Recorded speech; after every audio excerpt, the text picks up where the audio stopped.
Welcome, everybody. Thank you for joining us today for the second half of this event. Gonna just give people another minute or so to join us. But just, you should have heard as you came into the room, the session is being recorded. Hopefully that is okay with everyone, just means that we're able to share the content with people afterwards. You will have come into the room on mute. If I can ask people to stay on mute when they're not talking, it just keeps the call quality for everybody as good as possible.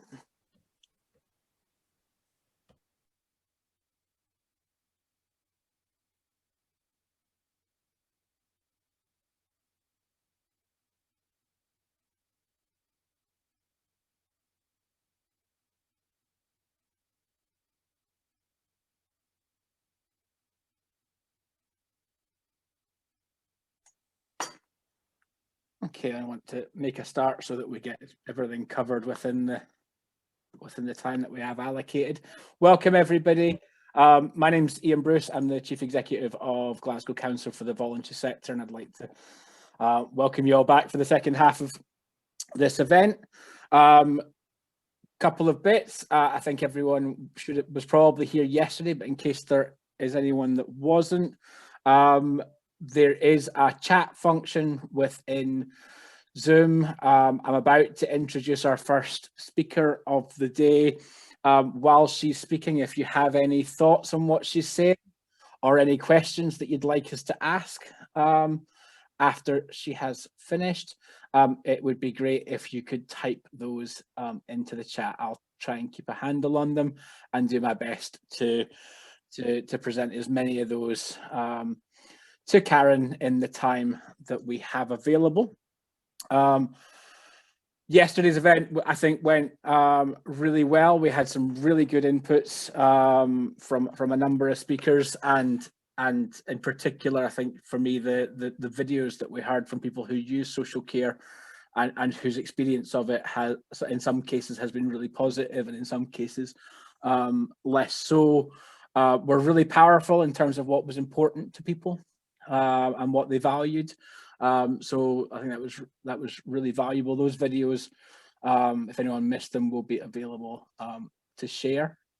So I'm not going to speak a lot because people that know me know that I can speak for hours, but shouldn't.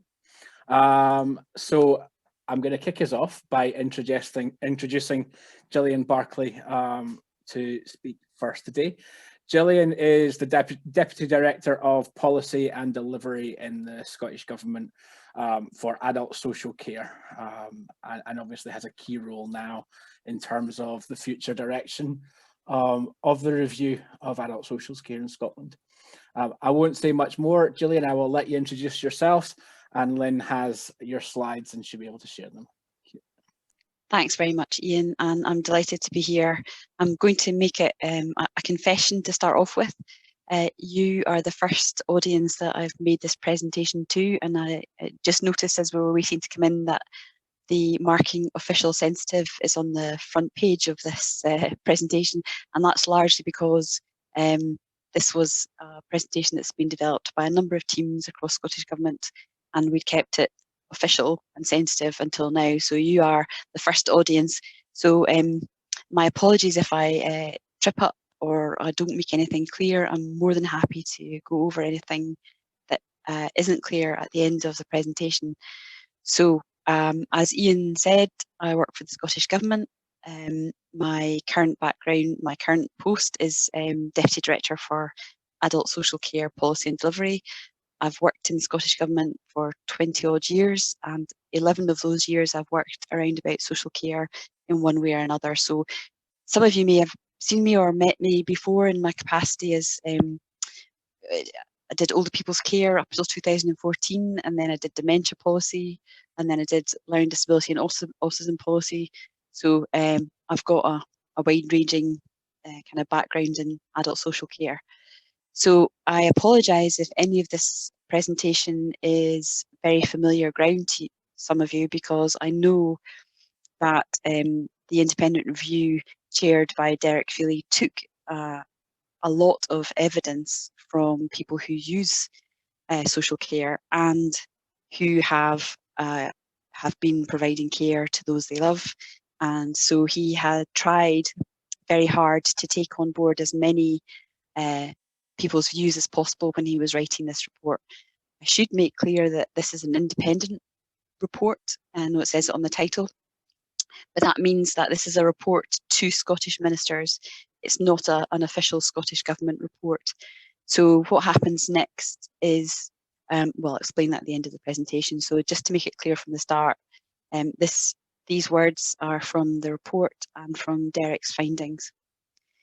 So this first slide just kind of goes through the timeline of how the report came about. So First Minister announced in September that she was appointing Derek Feeley, who was a former Director General of the Scottish Government, then retired and spent some time in the States. Those of you that have met him as part of the review process will know he's a very, very able and capable man, and was very keen to listen to as many people as possible. So as part of the first stage of his review, you'll see the kind of numbers of responses that he received and read in detail, and the engagement events, which I'm hopeful that some of you attended, and 128 meetings with stakeholders in 5 months is a very tall order. So he tried his best to speak to as many people as really wanted to hear from him. If you go on to the next slide, please.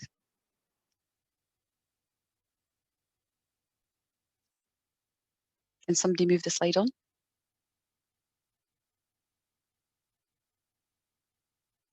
So Scottish Government asked Derek Feeley to go away and look at how we improve adult social care and support for people who use supports and services, and their families and their carers and the workforce. And that's really important. The fact that the review really wanted to hear from workforce voices as well, because quite often in government we don't have access to the voices of the workforce, particularly throughout our policy development process. And he said that 3 kind of main things had to change going forward: a shift in the paradigm, strengthening the foundations, and redesigning the system. And if you could go on to the next slide, I'll explain what he meant by those things. So he's found that the current way that we talk about social care and support is wrong, and that we need to change the way that we think about social care and the way that we talk about it. And I heard somebody recently say, actually, the way that social care is currently talked about makes it sound like the people who receive care are in some way lesser citizens than people who don't receive social care. So he's made it very clear that he wants the changes in thinking to go from social care being a burden on society to being social care is an investment, and managing need is an old way of looking at it, but we should be enabling people's rights and capabilities. So moving away from only being available in crisis to actually much more preventative and anticipatory service provision. That we should absolutely move away from competition in markets and be much more about collaboration in the way that we design and commission services. It shouldn't be about transactions, it should be about relationships. And I know about this one really well from Old People's Care. The 15-minute visit was one of the most contentious things during my time in Older People's Care in the 2009-11 period. Old thinking in terms of there are places for services such as care homes to being, we should be thinking about how people are given choice and have supported independent living, and that the old variations in the way that social care is provided need to be transformed into more consistent and fair. And I'll come to that in a minute. The second key thing he said needed to change was actually the foundations that we have are quite good. So I was talking earlier in the call before you all came in that actually self-directed support is an excellent piece of legislation and it's the right thing to be doing, as was integration of health and social care and the Carers Act, but we've just not implemented them in the way that they were intended.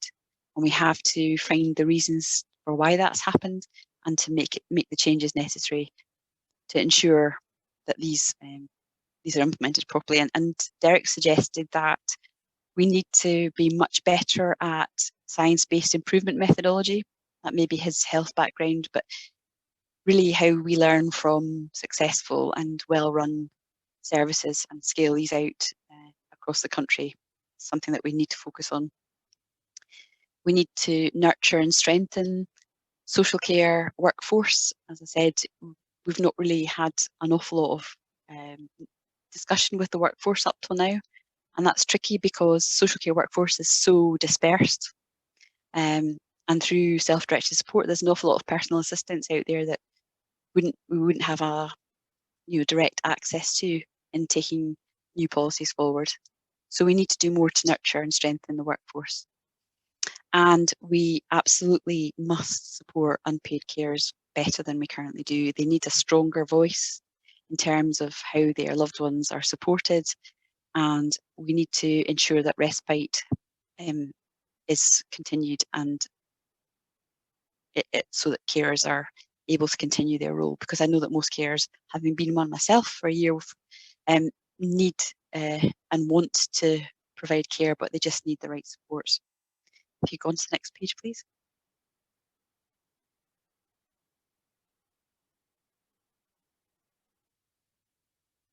So the third thing he said was we need to redesign the system, and this is where it gets a bit more contentious for obvious reasons.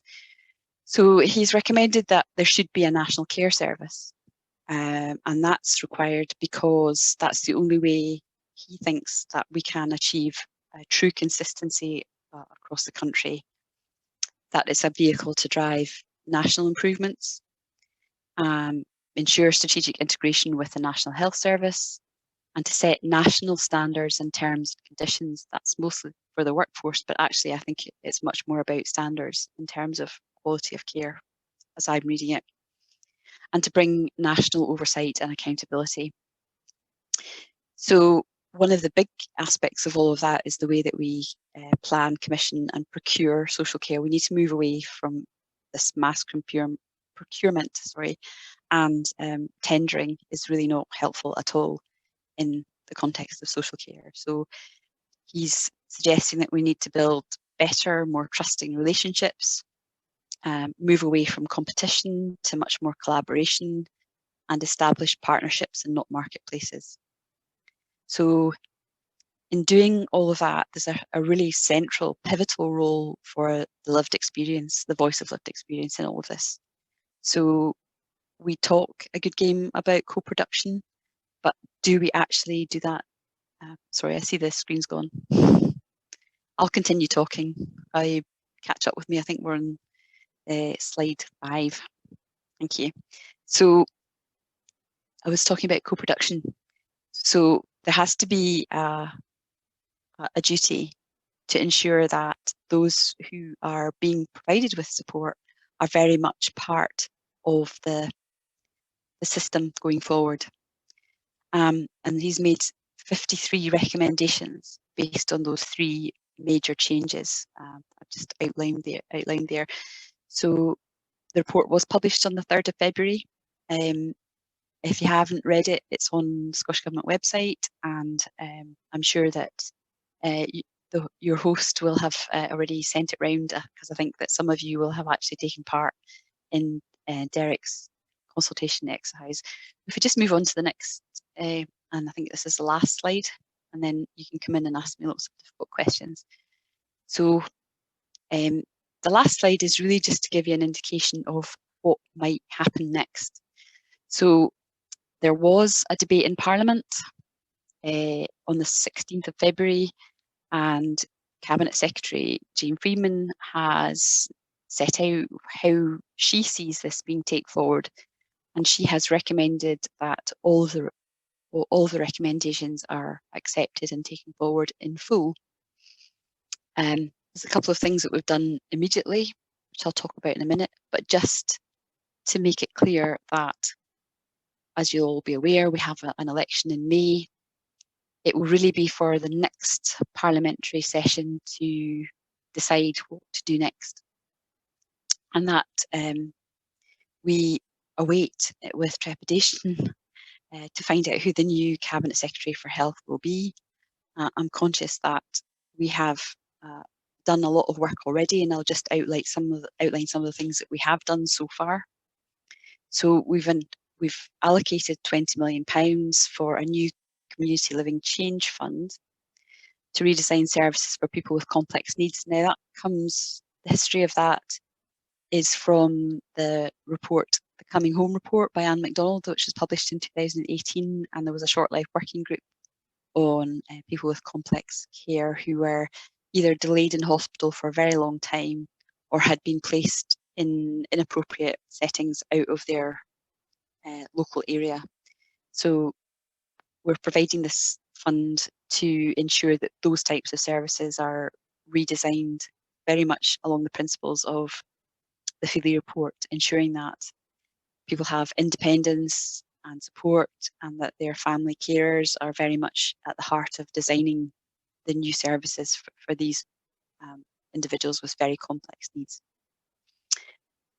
She has said that the principle of introducing a national care service has been accepted, but that's obviously quite a difficult one for COSLA, and we are continuing to have very positive discussions with COSLA about how we can improve implementation of the existing policies without further restructuring. We're working to implement other measures, such as, and some of you I'm sure will be delighted to hear that we want to remove charging for non-residential care. So that means a fair bit of work with COSLA and local authorities around about removing any charges for social care. We're also looking at and have developed a minimum set of standards and conditions for the social care sector through the Fair Work principles, and we've said that we'll implement those by the end of May.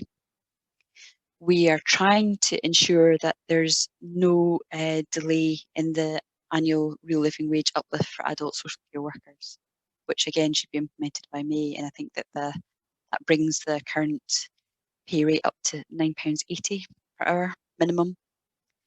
And we have agreed that from now until the election, we will continue to speak to people like yourselves to get your reactions to the report, to take a note of your reflections of the report, and what you think are the priorities for us going forward. We will need to find a way to engage on a slightly more formal basis with service users and carers as we start to look at the big things that will require legislative or regulatory change going forward. So I'm happy if any of you have got questions or want to give me some of your reflections on the report and what you think priorities for change might be. So I'll hand it over to you now, Ian, if you want to mediate in terms of whose questions come first. Thanks. Thank you, Jillian. That was brilliant. And apologies, Lynn pointed out to me that I called you Karen in my introduction. I'm really sorry. I don't know where I didn't notice. I don't even know a You're Karen fine. Barkley. I'm sorry. Just call me Karen. It's fine. It's nicer than Jillian. So apologies for that. So I didn't normally I would so very first things first. Again, people who were here yesterday will know we're in the not so time honored fashion of Zoom. If I could ask people just to give a round of applause, thumbs up, or you're getting a wee heart from me, Jillian. Don't take it too personally for the quality of that input. Thanking you. That was really appreciated. So if people wouldn't mind doing that, open the floor for questions. I don't have any from the chat, so in the absence of that, I'm going to ask a question, which will hopefully give other people time to either write a question in the chat or get their hand up on the system. My question very much, Jillian, and I appreciate this might be a I can't answer that because of the context, but it strikes me some of the recommendations in the report and some of the fundamentals in the report are predicated on legislative changes. And I suppose my question is, what if legislative changes are required, what does that mean for people receiving services in terms of the timelines over which we might expect to see change? Okay, that's a really good question. There are a lot of the recommendations that will require some kind of legislative change. And I saw in the chat bar, because they briefly come up on the screen, for example, if we take the removal of charging for non-residential care.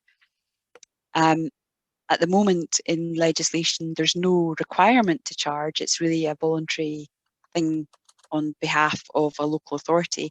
But we can take legislative action to remove the clause in the 1968 Social Work Scotland Act, which allows or gives local authorities the ability to charge for non-residential care.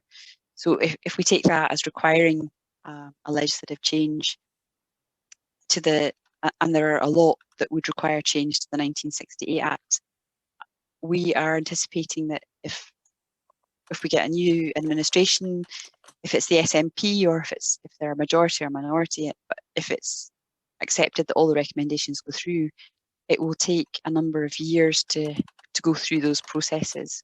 So the Cabinet Secretary has asked for a white paper, very soon after the new Parliament sits, and that would set out where we think legislative changes are required and the process for doing that. And the sort of at the end of my presentation, I said that we wanted to think about how we engage on a more formal basis going forward, because for legislation to happen, we really need to think about the nitty-gritty of the very fine detail of how the law currently sits, what we want it to become, and what the intention would be in those changes, which unfortunately takes time. And there's 3 committee stages in a normal piece of primary legislation. So if we were going to create a national care service, it would require primary legislation. And I mean, Jean Freeman has said that she wants that to be the first act of the new Parliament. It would be wonderful for us if it was, but it would take at least 18 months at a fair wind to do all of that, even just to get the legislation through, and then a couple of years before a national care service came into being. That doesn't answer your question directly, but I think it gives you an idea of the timescales. But lots of sorry, just before you hand on to the next question, there's a lot of the recommendations that don't require any changes in the law, and that's about the strengthening the foundations of what we've got, the self-directed support, the Carers Act, etc. How do we get those properly implemented consistently across the country? Thank you, Jillian. That kind of took us into the territory of a couple of questions that came in. So one was a very specific question around timelines before social care charging might end, and I'm going to paraphrase what I think you responded there in saying that one probably doesn't require legislation, but will require agreement on a voluntary basis from local authorities, which to me sounds like a money thing. Unfortunately. So local government have said to us, and we estimate, and it's very rough, so excuse these figures and don't quote me, I know you're recording me, but so we've estimated very roughly that would cost around 50 million to implement. So we'd have to find 50 million from the next Scottish budget to be able to do that. So that just gives you an idea of the scale. Peanuts.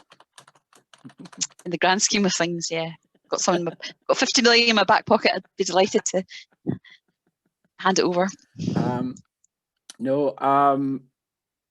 So, and I suppose I should have asked this at the same time, but Colin from Enable asks, is there a sense for you that HSCPs are on board with that money allowing? It's quite a mixed picture, I would have to say.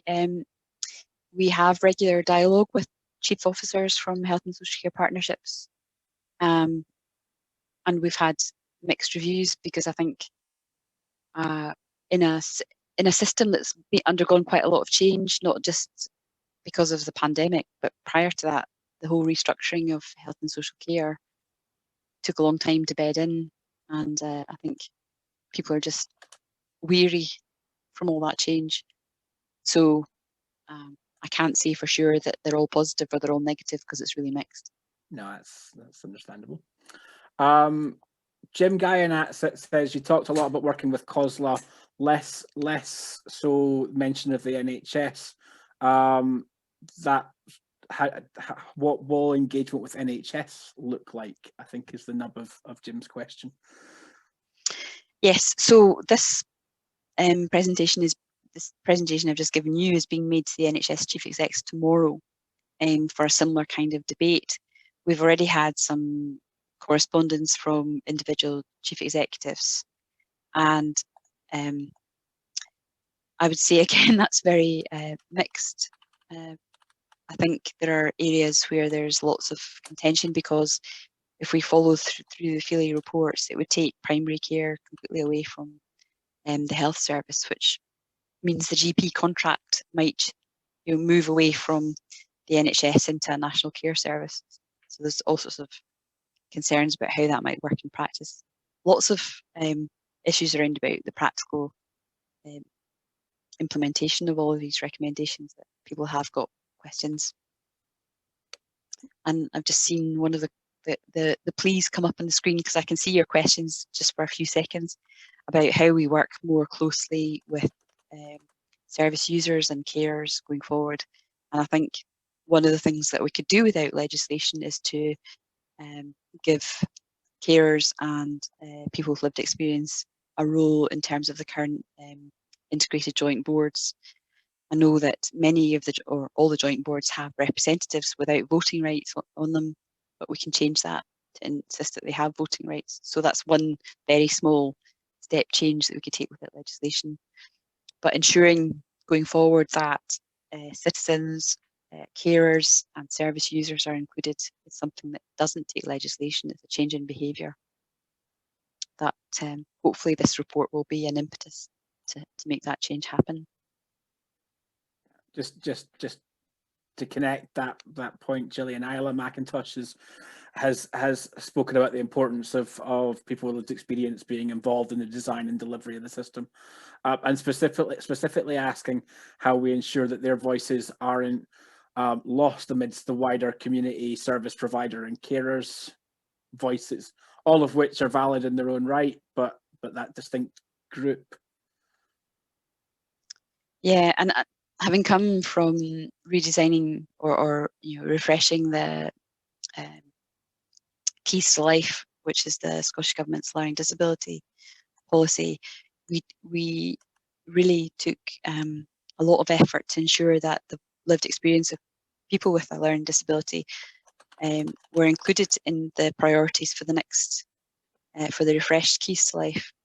And it's quite tricky, because when you take a client group such as learning disabilities, there's such a huge range of capacity to become involved and ability to be able to contribute to quite formal meetings like this. But we've done that as best we can, and I think that there are some really good templates to do that effectively around some of the policies that we have. Dementia is another one where we have tried to include the voices of people with dementia through the Scottish Dementia Working Group. So there are these formal mechanisms, but that's at a local or a national level. We've tried to include lived experience, but when you get down to the individual planning of a service for somebody, then it should be totally the norm that that person is consulted at every part of their journey in terms of assessment and planning going forward.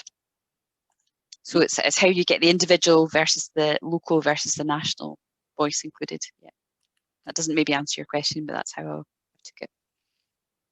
I think it's. I went into the.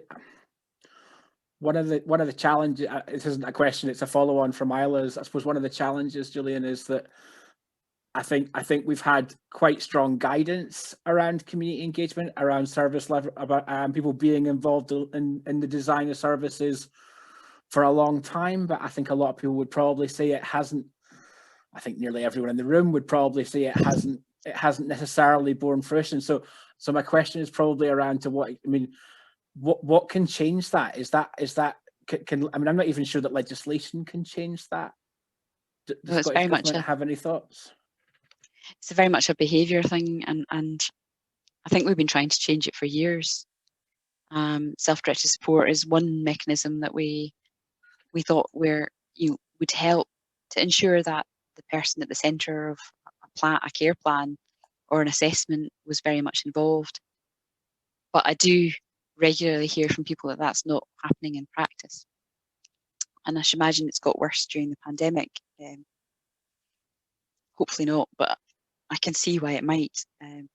But how we change that, I don't know. And I guess that's Derek's changing the paradigm and the whole thinking about this not being a burden on the taxpayer at all. It's actually about investment in people's lives, and that people are worthy of that investment. So bringing through those thoughts is how we try to change behaviour, and getting those messages absolutely clear that we never use certain words. We never use the word burden. We never use the word service user, and I know I've done it on my presentation a couple of times, but we have to find the right way to change our language and behaviours. Thank you. Kelly from Oxfam has asked a question about national oversight and accountability, and whether you thought there might be any appetite in Scottish Government for creating a new national care outcome to ensure the highest levels of accountability. A national care outcome? Yeah. In the national performance? Well, I'm not sure whether, I don't know if Kelly wants to come in and explain, but I'm not sure whether it's a link to the national health outcomes that were agreed a few years ago, or whether it is part of the national performance framework. Kelly, do you want to unmute and clarify?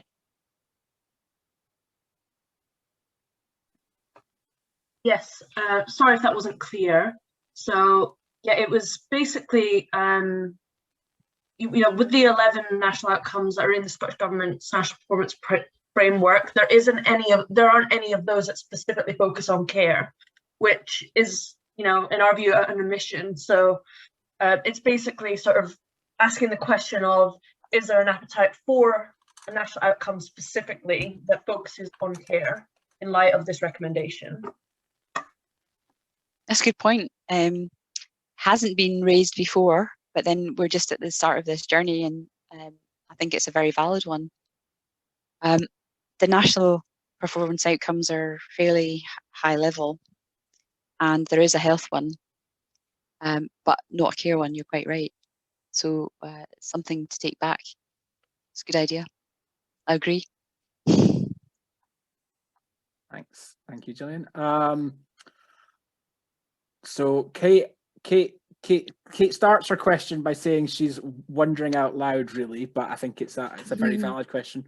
As we reflect on understanding and reducing health inequalities in the country, how do we ensure the proposal of a national care service is sufficiently integrated in the wider programme of health strategy, policy and investment? It feels like a proposal that almost demands scope creep for it to be truly integrated and achieve maximum impact. Okay. Simple questions, Jillian. I hope you respect. Sorry, and I'm a diagram kind of person. So if I don't know if the screen will go to me, and I'll try and explain it with my hands. So if we have the National Care Service sitting there, and we have the National Health Service sitting there, they would be managed by a joint integrated board.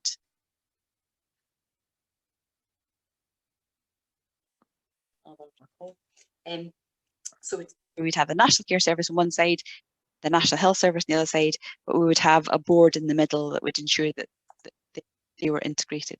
In the same way that we have at a local level now, the local authority, the integrated joint board, and the health and social care partnership. So the integrated joint board sits above it all. So it might be that we would have a national integrated joint board, which brings them all together. That's the question. But I think that's one of the thoughts of how we might make that happen to ensure that integration becomes a reality. Couple of questions I'm going to ask you at the same time. One's a relatively simple one, and one perhaps more challenging, Jillian. So first of all, I say simple. That might be a lie. Chris Wright's asked, is it accurate to call the proposed structure a national care service? If it's commissioning care and not providing services, not employing carers directly, some people might think that the title of a national care service would mean the state directly running, for example, their nursing home. And then the second question from Alex is, how do you see citizens, carers, third sector, Scottish Government, health and social care partner and wider partners implementing SDS as part of a relationship-based and citizen-centred services in the future? What might that look like? I'm conscious of time. That could be a very long answer. Not sure I've got an answer to that one yet. I totally get Chris's comment about if we're not directly employing people in the same way that the National Health Service employs doctors and nurses, how can we call it a national care service? And I think it's a term that is helpful to use in the context of changing where the accountability for care lies, because the Feeley report, if I can call it that, is saying that accountability should move away from local authorities to Scottish ministers, so the accountability is at national level rather than the local level. Because at the moment, many of you who have written to ministers with very valid issues around about the way that care has been provided in your community, the only answer we can give back at Scottish Government level is, well, you really need to speak to your health and social care partnership about that issue, because we don't commission services directly. So in moving to a national care service, we would change that in that if it was active now, if there was an issue with a service provider or a delivery issue in Glasgow, then the person could write to the minister and she could say, right, Glasgow care provider, you will do X, Y, and Z. But just now there's no direct line between ministers and actual care provision. So that's we use the term national care service just to talk about where the accountability, where the buck stops, if you like. So I can fully appreciate the correlate, if I can say that word, it's too big a word for this time in the afternoon, but you know what I mean.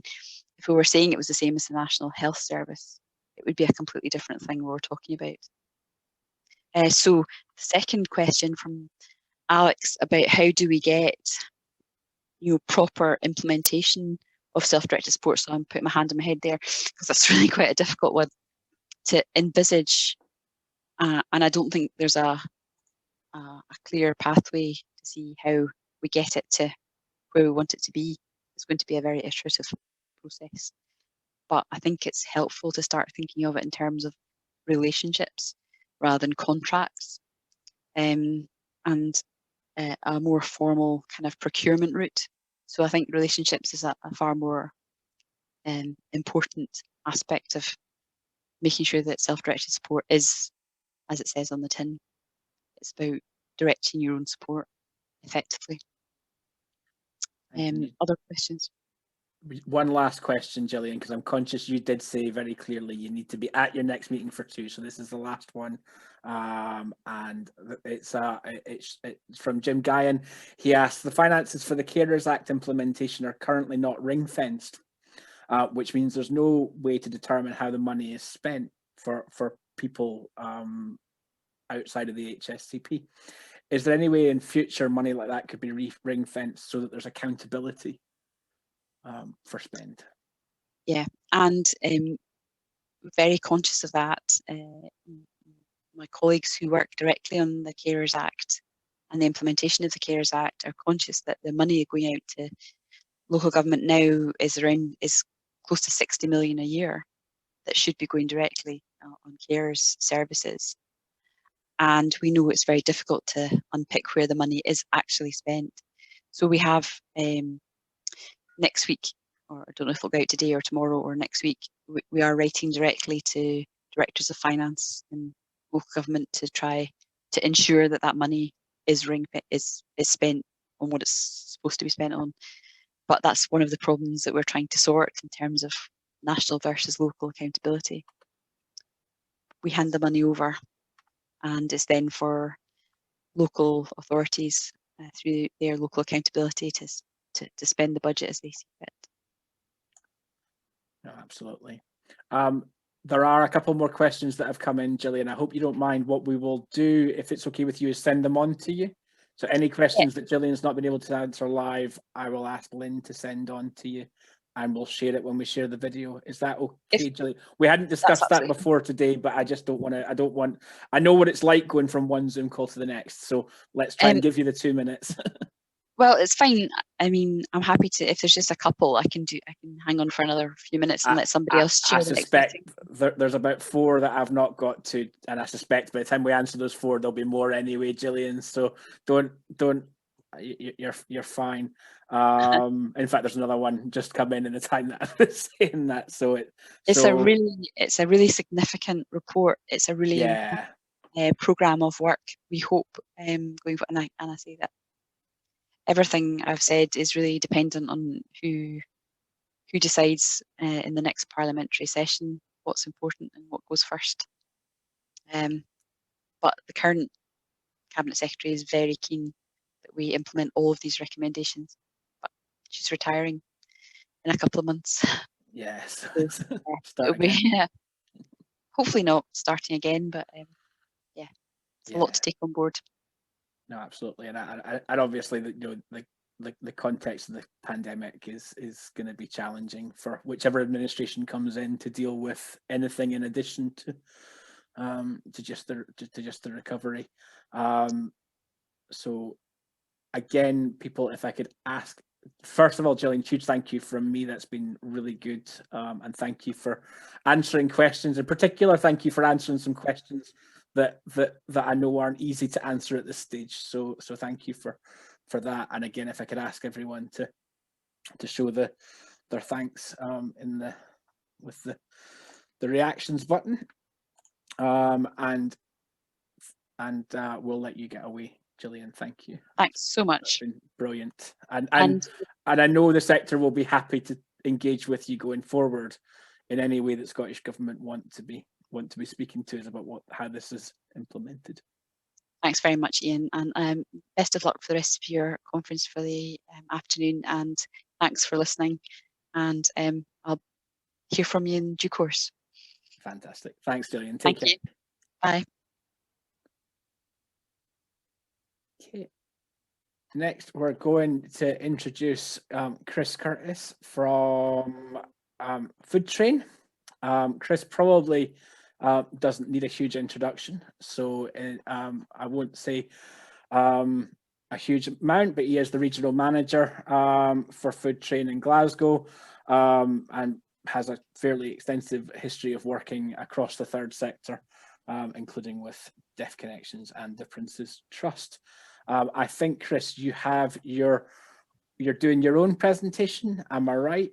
If you don't mind, then and then I'll kind of show the wee video we made, if that's all right. I think it was just maybe flow a wee bit better, Ian, if that's cool. Perfect. Go for it. No worries, right? I've not done this before, so just bear with me a moment. I'll just try and share my screen with you.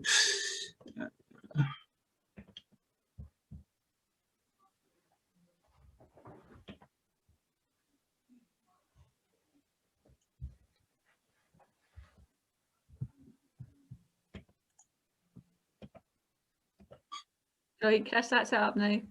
Cool. I just can't get the button to actually play the show. I can't see it because of the... Got the slideshow at the top. Yeah, I can't see it because of the...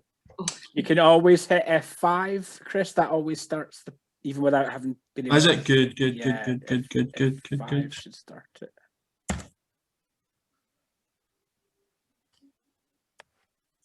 I knew I this did was going post to that. Oh, there it goes. Hey, whoa. I was about to give up and go, no, I'm wrong, I'm sorry. First time I've ever done this, so using Zoom, so that was good. I knew I was going to have a technical problem, you know, you just know. First of all, thanks to everybody. Good afternoon, everybody. Thanks to Lynn and Sheena for inviting me to speak. Just going to say right for the off, I've got some notes here to my side, so to kind of help me here. So I'll try my best to make it no sound like I'm reading a bad auto cue, all right. My name is Chris Curtis. I work for an organisation called the Food Train. For those of you who don't know, we're a national charity that supports older people. I'll be reflecting a wee bit in review and what it might mean to Food Train, the work that we do and the older people that we support. My background is really in project management and the voluntary sector, so I'm kind of keen not to pass myself off as any authority in social care. So really just keen to set the scene and make you aware of where my viewpoint is coming from. What I do know about is what the Food Train does in the heart of the community across Scotland and the positive impact that we have in older people's lives. And also I see firsthand the issues that vulnerable older people have in the community, many of whom are actually hidden away from us. And actually the title that Lynn gave to my presentation really actually defines us in 3 words: prevention and well-being in the community. That's pretty much what we do. Somebody did say to me the other day that time is running out and we need to get this right, and I couldn't agree more with that sentiment. Having kind of read the review and considered its recommendations, actually it really articulated to me what my aspirations are and the work that we do in Scotland, and I'm very encouraged by what's in it. It's clear that equality must be at the heart of everything that we do. And the other kind of key themes that stood out for me were collaboration. I think the quote was that things can only improve if people with lived experience are involved in the process. That is key for me. Prevention, I was delighted to see that there's a recognition here and that there needs to be a more urgent focus in this area. To me, it really does need to become a reality, not just an aspiration. And obviously it's all about supporting independent living. I think for me, why it's relevant, if a lot of this is actually what we do at Food Train, this is what our members tell us that we do, and it's one of the reasons why we're so important, I believe. I know it's covered in the review and it was discussed heavily yesterday, but for me, the main stumbling block is funding, the main question marks. I won't labour the point, but key services do need to be invested in. Everybody here will be acutely aware of the funding issues that we have and have had in the voluntary sector. You know, year on year, inadequate funding, you lose staff, you can't forward plan. That just is unsustainable if we're actually serious about this. For me, key services and organisations need to be identified, adequately resourced, and potentially rolled out or emulated in parts of the country where they don't exist. When I go and speak to people about Food Train, and I've said this for a long time, there are people that Food Train supports in Glasgow that I would genuinely have sleepless nights about if we weren't there for them. Which then leads me on to the question, what do people do in areas where there aren't any food trains? And that is something that I just always has always concerned me and worried me. So just to kind of just really start, just to tell you a wee bit about our charity if you don't know too much about us. We are obviously I said we're a charity. We are now entering our 26th year. We have branches across the country in Glasgow, Dumfries and Galloway, Dundee, Borders, West Lothian and Stirling. And we have a range of projects that help us support older people. At our core, we believe that we support older people to be autonomous. People who become Food Train members have the opportunity to retain their autonomy, really by making sometimes small decisions that people who are mobile and have their health take for granted. For example, actually it can be really important to be able to choose what bread you like and what meals to eat. So ageing and social isolation, as we know, can erode people's opportunities. And over the years, older people have told us that Food Train enables them to stay in their own homes for longer. They find joy and support in the weekly and reliable visits from our volunteers. and that our service is extremely valued. Loneliness can lead to depression, and what we know is that this can be avoided through simple acts of kindness. For example, small household tasks like changing a light bulb, half filling somebody's kettle for them means that somebody doesn't need to sit in the dark for hours or can make a cup of tea. And thousands of older people in Scotland are supported by Food Train in this way. We advocate for people by listening to them. We help older people remain independent, allow them to stay in their own homes, and we reduce socialisation and loneliness. Obviously, socialisation for older people is a crucial factor in impacting their quality of life. And our services are geared towards combating that in a myriad of ways. Our members look forward to our weekly contacts from volunteers, and on many occasions that is the only social contact that they might have. They enjoy a wee conversation and somebody taking an interest in them. And obviously this is all done, something I probably should have mentioned earlier, by a dedicated team of volunteers in the community. I'll briefly just go over some of our projects. Our core service is a shop and delivery service. Volunteers getting a weekly grocery fresh delivery service out to the members, again, as I say, across the country. Anybody can refer somebody on, but actually the most popular method of referral is through self-referral. We have an at-home project, which is where volunteers do kind of very small basic household tasks for somebody, like washing windows, changing a light bulb. Again, that's practical support, allows people and supports them to live independently, and obviously risks and reduces the risk of falls and injury at home if you're frail and trying to do these jobs. Our Food Train Friends project, just a range of befriending opportunities for people. Our Meal Makers project is a digital platform that matches up people. I always, when I explain Meal Makers to people, I say, you know, when I'm cooking dinner for the family, there's always something left, and instead of putting it in the freezer or giving it to the dog, you take it around an elderly neighbour. The benefit they're getting of that is they're getting a fresh, nutritious meal, and there's also that social contact for that older person. Our Connect service is a new project which just started really as a result of COVID, and what that tries to do is match up one-to-one people in areas where there's no actual food train, so that if they're really needing the support.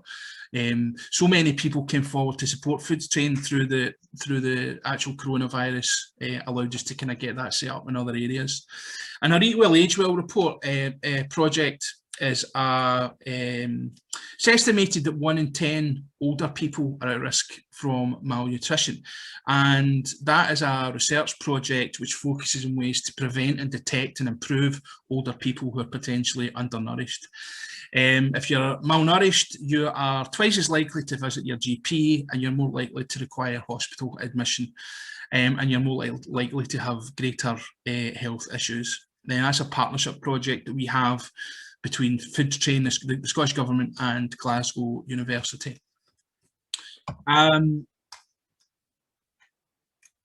Feedback from our members shows the impact of our preventative approach.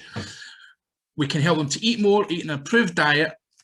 They'll be at less risk of falling, they'll feel less lonely, and they'll feel more cared for at home, and they worry less about coping on their own.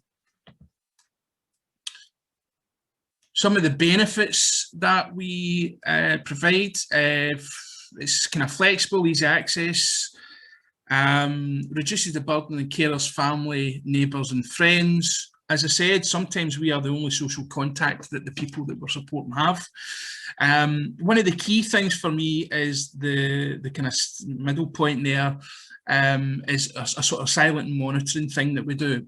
It is not unusual for us when we're going out and delivering food to people's houses, or even during befriending visits, to be the eyes and ears, and if anything is untowards, like for example last week, volunteers come back to say when they were delivering food that the food that delivered the week before to the lady was all still in the cupboard and all in the fridge and all on the shelf. And that's just a wee red flag to let us know that that wee lady wasn't well, and we phoned a family member. We take contact details at the referral point, and we can then pass that on and make sure that somebody isn't kind of slipping through the net in that way. I dug this photo out from our photo archive just to show you some of our volunteers. Obviously, they were taken pre-COVID, just to be kind of a clear. I do think the guys on the left look, the wee guy in the trainers and the jeans just looks freezing. I just look at that and think heartfelt sorry for him. Our volunteers come from a wide demographic from all ages and backgrounds. Our youngest volunteer in Glasgow was going to school, was going to the supermarket in the morning and doing shopping for older people, and then going to school. And at the same time, our oldest volunteer was carrying a boxes of food to people that were actually a lot younger than him. So when I speak to people about our volunteers, in Glasgow, I've been the manager there in Glasgow since 2014. We've had volunteers who've been with us predating me, and I really find that really interesting. I wondered why, and I've come to realise that it's because when you go and volunteer, you don't always see the impact of what you're doing. Our volunteers see the impact of what we do on a day-to-day basis. If they're not carrying that food into somebody's house, who else is going to do it for them? So that's kind of that. I'm just going to show you a wee video now that we've made just a couple of weeks ago for one of our, it's just showing you one of our members, and she's just talking a wee bit about her life and the challenges that she's faced and the support she's had for Food Train. All right.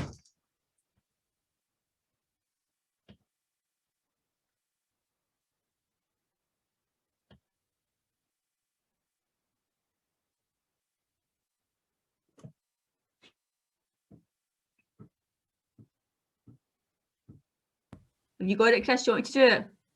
You got it? You not seen it? Yeah. Yeah. You want me to share it just now? Yeah. Yeah, please. Of course, no problem. So, you go.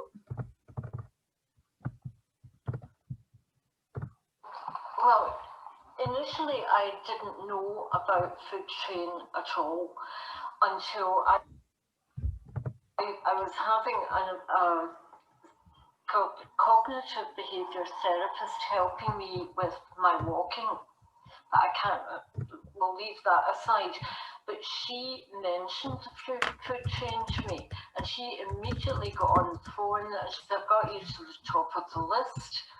And that was a real turning point in my day-to-day living, because the benefits of the food chain for me have been great. So that was the start. And because if I go out, I need a friend somebody to be with me and help me. I can't just go out anymore. I haven't been out since last October. I mean, my background is such that I've had type 1 diabetes for 58 years.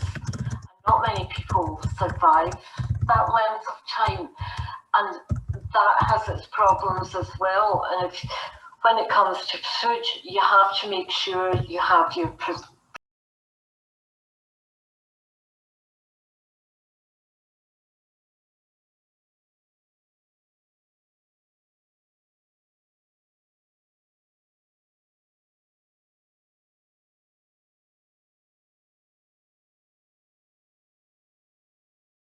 an absolute gem. She's got a very nice manner, and she's almost like a friend. We might meet up once it's allowed, and it's nice to, I think my order out, she receives it.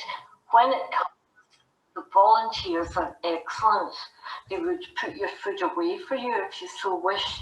But I quite like the independence that I'll do what I can do. I can put my food away, and I don't want them to do everything for me. I think there's something about you've got to keep your own independence as much as you can.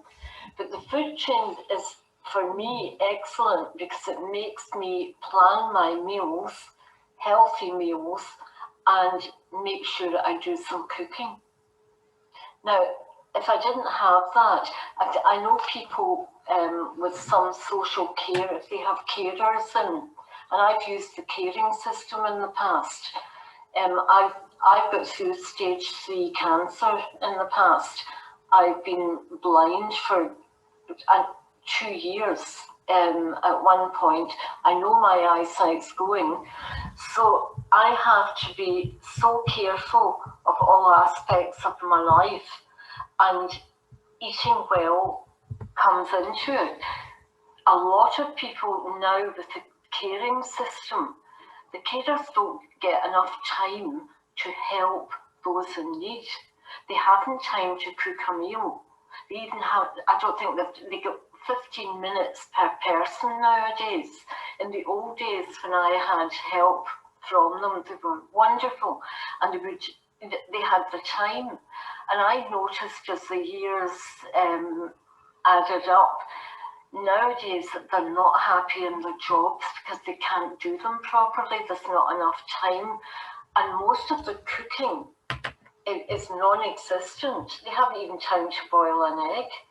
So it's ready meals they're heating up, and they're not healthy on the whole. So something like the food chain has to be a help to so many older people. And I'm just very pleased that I have the privilege of being able to take use of this charity. It's just wonderful, and it has made a difference to my life. It gives me incredible peace of mind. I don't have to worry about shopping. I also find that delivery is marvellous for the service you get. And also the volunteers who bring the food, they couldn't be more helpful.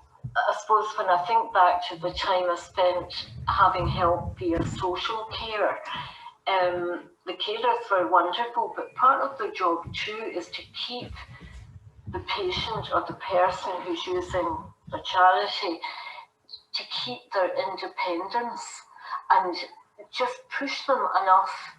You know, it's a two-way thing, so that you're not totally depending on people for everything. I don't believe in that.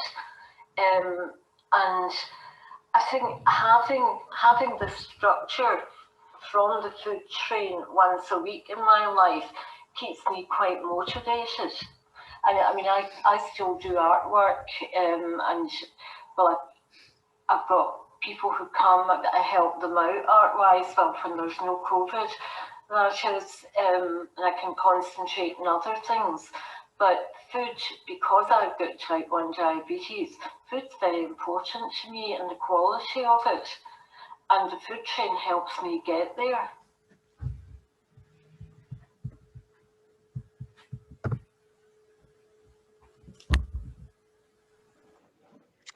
Thanks very much. Thanks, Lynn. Technology gets in the way, but you're doing a fabulous job, as somebody has said in the chat.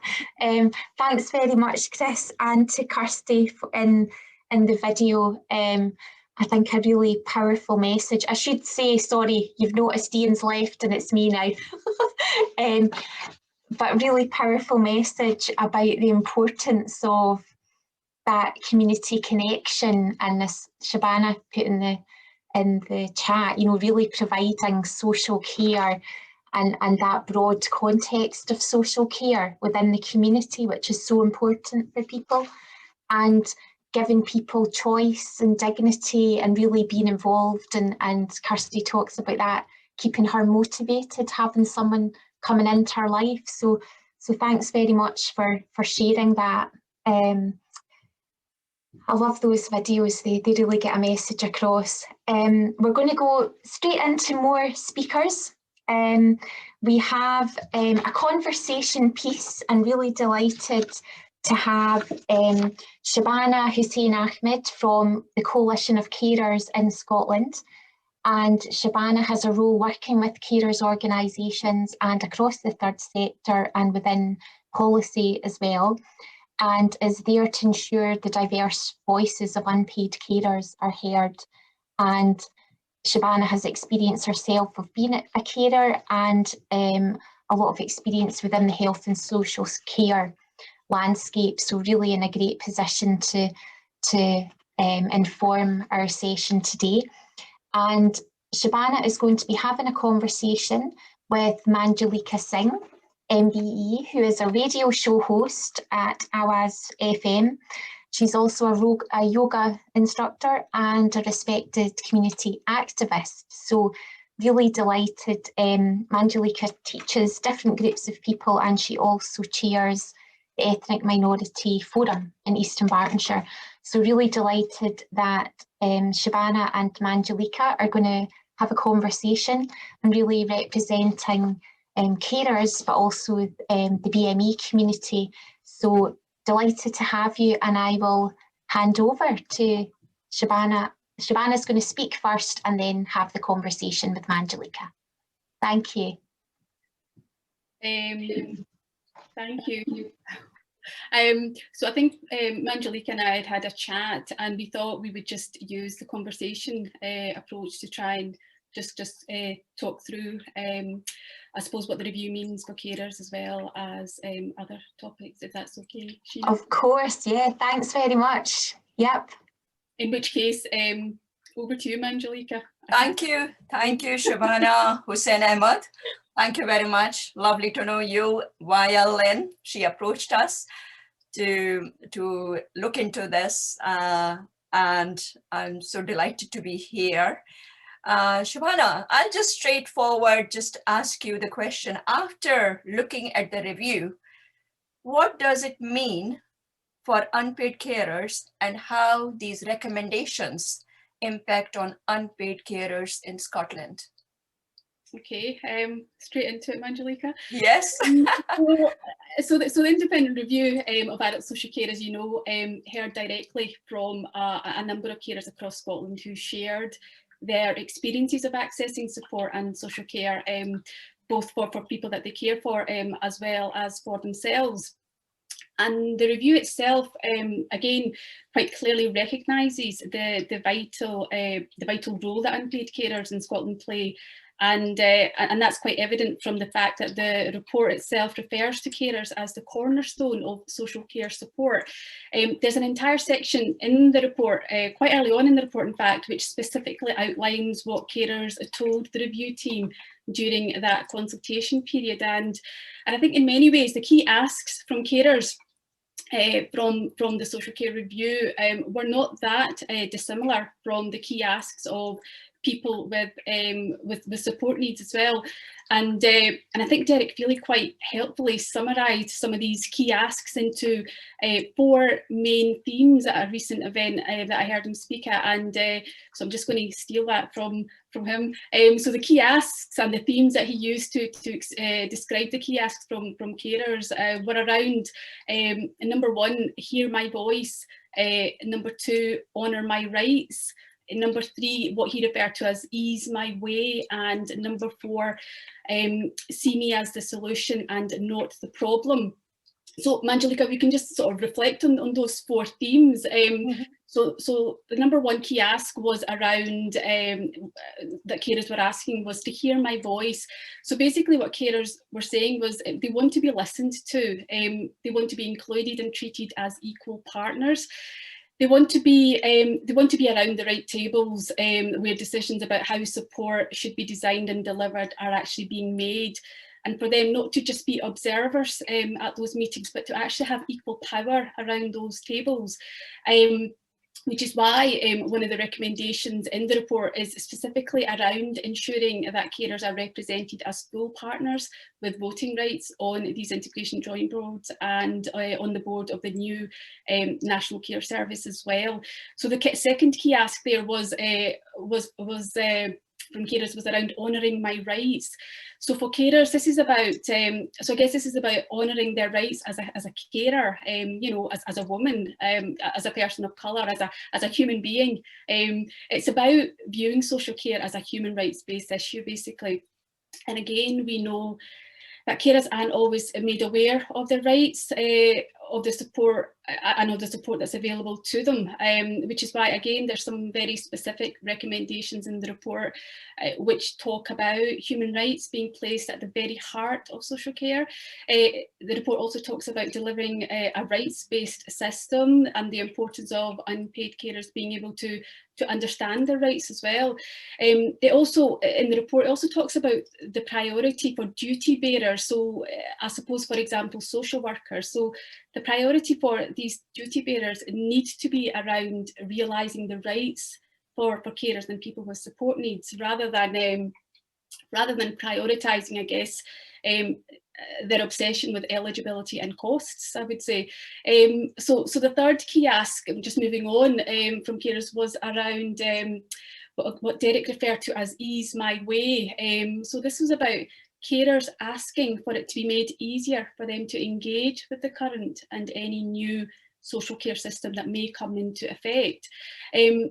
I mean, it should never have to be a fight to get the support that you need if you have care or support needs. But we at the Coalition hear just too often that carers, that accessing support, whether it's for themselves or for the people that they care for, is it's frustrating, it's too complex, and it's always very, very time consuming. And also, due to the eligibility criteria, any meaningful support that they're offered is often only available when people are in a critical condition or indeed in a crisis, I would say. So basically what carers are saying is, don't make it hard for them, please, which is why some of the proposals, I think, around the National Care Service are about simplifying the process for people who require care and support, and for people to be able to access that support at the point that they feel they need it, and for barriers like the current eligibility criteria, charging policies, which we heard about earlier on, to be basically reformed or removed. And it's only if and when we do that we're actually going to get a much greater focus on early intervention and prevention. The carers also, in terms of making it easier for them, they also want a regular break from their caring role as well. So you know, short breaks or respite, it's not always, so those aren't always seen as essential support, unfortunately. So, but we know that without respite, without a break from their caring role, most carers will not be able to sustain their caring role, because essentially most of us are caring 24/7. It also, as we know, it limits carers' life opportunities as well. So again, the review recognises this and recognises that respite and short breaks are essential support, which is why one of the key recommendations for carers is around introducing a right to respite for all unpaid carers. And the final and fourth key ask was around CV as the solution and not the problem. So again, this is about trusting carers and people with support needs to make the decisions about what is best for them, instead of being restricted by eligibility criteria, and for social workers to become the enablers instead of the gatekeepers to services.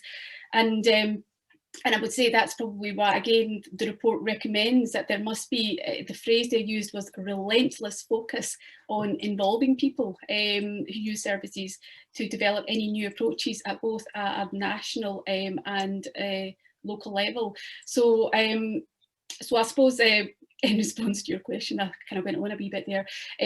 So that was a basic sort of overview of what the review said about unpaid carers, and some of what the recommendations say about support and involving unpaid carers and what that should look like. So Shobhana, do you think that support for unpaid carers need to be prioritized? Also, how did the pandemic impacted on support of carers, for the carers actually? Yeah, absolutely. I'm going to say, as an unpaid carer and somebody who works for a national care organisation, I'm saying yes, absolutely, carers should be prioritised. But so I guess, so let's start with some figures.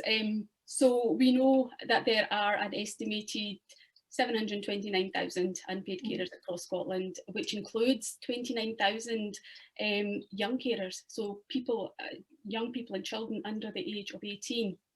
However, those are the official figures.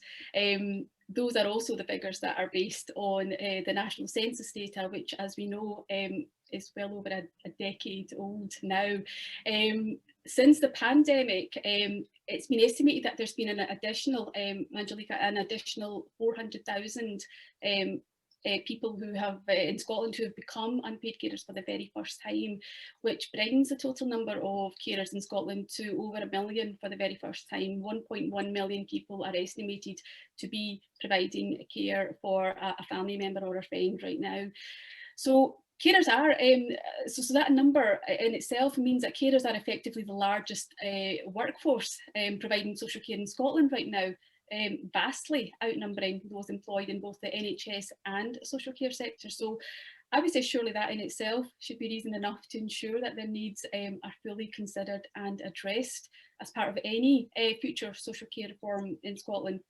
But apart from that, carers, I think, should also be prioritised because of the impact that caring can have on your everyday life. So we already know that there's a significant evidence out there, okay, that caring impacts on both the physical and mental well-being of people who provide care. We know the pandemic has had has made it even more difficult for many carers who have had to significantly increase the hours of care that they now provide. We also know that 1 in 5 carers have had to give up work to provide care, and the fact that many carers often miss out on promotions at work. They take on lower paid jobs just so that they can fit it around their caring roles.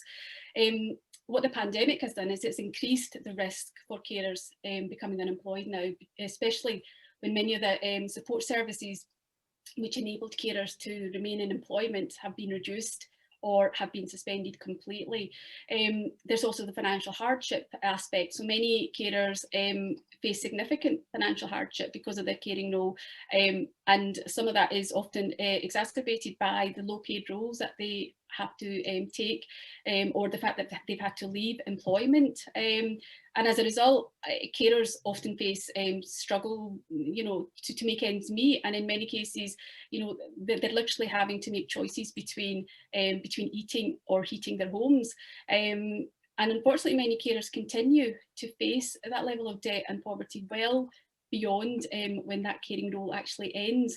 Can I also just say something about the impact of caring for young carers as well? I know we kind of overlook that because the review specifically focuses on adult social care, but I think it's important to remember that many of these young carers are looking after an adult in their family, and their needs need to also be taken into consideration. And again, we know similarly to adult carers that the number of young carers providing unpaid care in Scotland during the pandemic also increased. I've got a few facts from Carers Trust Scotland did some research during the pandemic, and they found that 45% of young carers and 68% of young adult carers said that their mental health had become worse as a result of COVID. 58% said that their education had suffered as a result of COVID and having to take on extra caring roles. We had about, I think 80% of young carers and young adult carers said that they were now worried about their future. And 42% of young adult carers said that they were unable to take a break from their caring role at all as a result of COVID. So we know that most of us, coming back to your point, why should it be a priority? We know that most of us at some point in our lives, Angelica, will take on a caring role for our disabled children, for our siblings, for our partners, for our parents. And at the Coalition, we have been inundated with stories from carers who are in urgent need of support for themselves and the people that they care for right now. There are carers who are still reeling from the exhaustion, the abandonment, the isolation they experienced since we first went into lockdown last year. And I know I've said this before, but none of us perhaps could have predicted that global pandemic, but we certainly should have been prepared for a scenario where services and support for disabled people, for older people, could close down or be severely reduced. The fact is, when this country went into lockdown last year, there was absolutely no or very little backup. There was no contingency. There was no emergency plan that kicked in when these services shut down.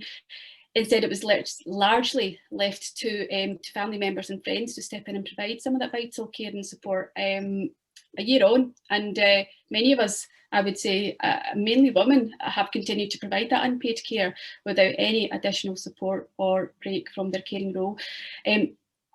I don't think we can allow that to happen again, which is why I think it's really important that carers are being prioritised, and which is why I am glad that they are being included quite prominently within the review, and with some very specific recommendations relating to care, to carers, which I outlined just a wee while ago there. Shobhana, just tell me that what are the issues and barriers for BAME carers in accessing the support? What are the barriers and issues that in accessing? Yeah, so there are loads. And again, I think I probably, just to begin with, I think if I can address a misconception that I think we seem to have in Scotland, which is that families from certain ethnic minority communities don't need or require social care support, because apparently, I get told, apparently we look after our own. And that maybe explains why we very rarely see mention of Black and ethnic minority communities in quite a few of the local carer strategies across Scotland. And when I have questioned health and social care partnerships about this, the responses that I usually get is that carers from ethnic minority communities aren't really a priority for them, because those communities don't access their services. Or worse still, they'll tell me that those communities don't feature in their carer strategies because they don't actually have any Black and ethnic minority carers in their local area, which, as we know, is complete and utter nonsense. So I guess the question is, why aren't carers from Black and ethnic minority communities engaging with their local carer support services? You know, is it because there are no carers in those communities, or is it in fact because organisations and health and social care partnerships just don't have a grasp of the challenges that carers from these communities might be facing? So to sort of answer your question, there are multiple and quite complex barriers in engaging and supporting carers from these communities, and some of those barriers, I would say, are around capability, some are around opportunities, and some are around motivation. So in terms of barriers relating to capability, you know, some of this is about organisations not feeling confident or competent enough in engaging in a meaningful way with carers from Black and ethnic minority communities, and in a way that's not tokenistic. It's also about organisations not knowing enough about the makeup and ethnicity of their local communities. So the data that we do collect at local and national level about ethnicity is often very incomplete, it's often inaccurate, and in some instances it's non-existent, which makes it difficult to understand the real demographics of some of our local communities. The data that we do collect is often not used in a meaningful way to tailor services or support for people from ethnic minority communities, and I would say it's certainly not being used to identify or address gaps in provision. And those who know me and have heard me talk about this topic before know that for those reasons, I'm not a huge fan of ethnic monitoring forms. So for carers, I guess the barriers around capability is about them not knowing enough about the services that are there for them. It's also about them not knowing what to expect from those services. And I would say, in fact, for many of them, it's about not even knowing that they're a carer. Moving on from that, I guess some of the barriers around capability. Barriers around opportunities. Some of that is about organisations not having the opportunity or the resources to undertake meaningful engagement with carers from Black and ethnic minority communities. So one of the things that we often get told is that there's no funding or specialist staff for specific services for ethnic minority carers. But I would say that if you are an organisation who's been commissioned to deliver carer services, those additional resources need to be costed in, because they're not just a nice add-on, they're an actual legal requirement, and it's a right that carers from Black and ethnic minority communities have to ensure that they have equitable access to local services in the same way that all other carers should have. And I guess from a carer's perspective, some of those barriers around opportunities are around services and information not being made available in other languages. And again, despite legislation, information and advice for carers who perhaps don't understand English very well is not always easily available. Barriers around opportunities are also about services and engagement approaches not being sensitive to different cultural norms or faiths as well. And again, and just finally, we also have barriers in relation to motivation. And basically, if organisations don't understand why it's important to engage in a meaningful way with Black and ethnic minority carers, then it's very unlikely that they will even do it. There are also, believe it or not, there are no consequences for organisations if they don't include or engage with Black and ethnic minority carers, because there is literally no one holding them to account over this. And similarly for carers from Black and ethnic minority communities, there is also very little motivation for them to want to engage with local services, which are often perceived as being for the white Scottish population. There's also very little motivation to want to do anything, to have anything to do with services, I guess, that are not tailored to meet the needs of their communities, or which are not run or staffed by people who look like them, or who may at least have some understanding of the barriers that they may be facing.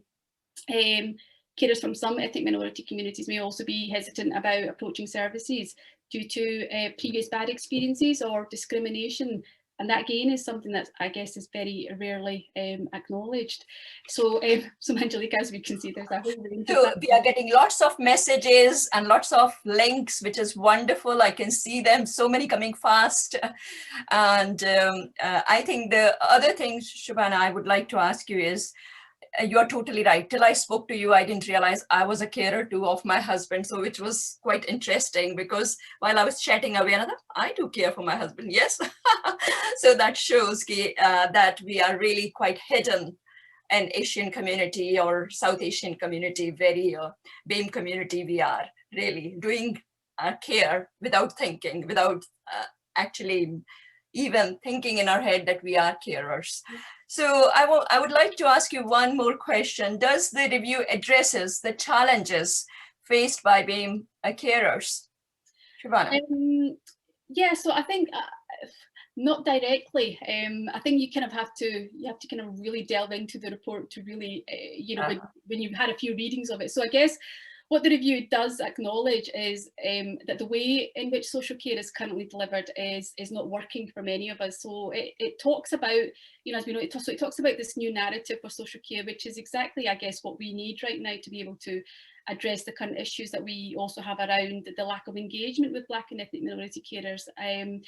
However, we can't have a system of social care support for Black and ethnic minority communities, again, which is not led and designed by the very people that it's intended for.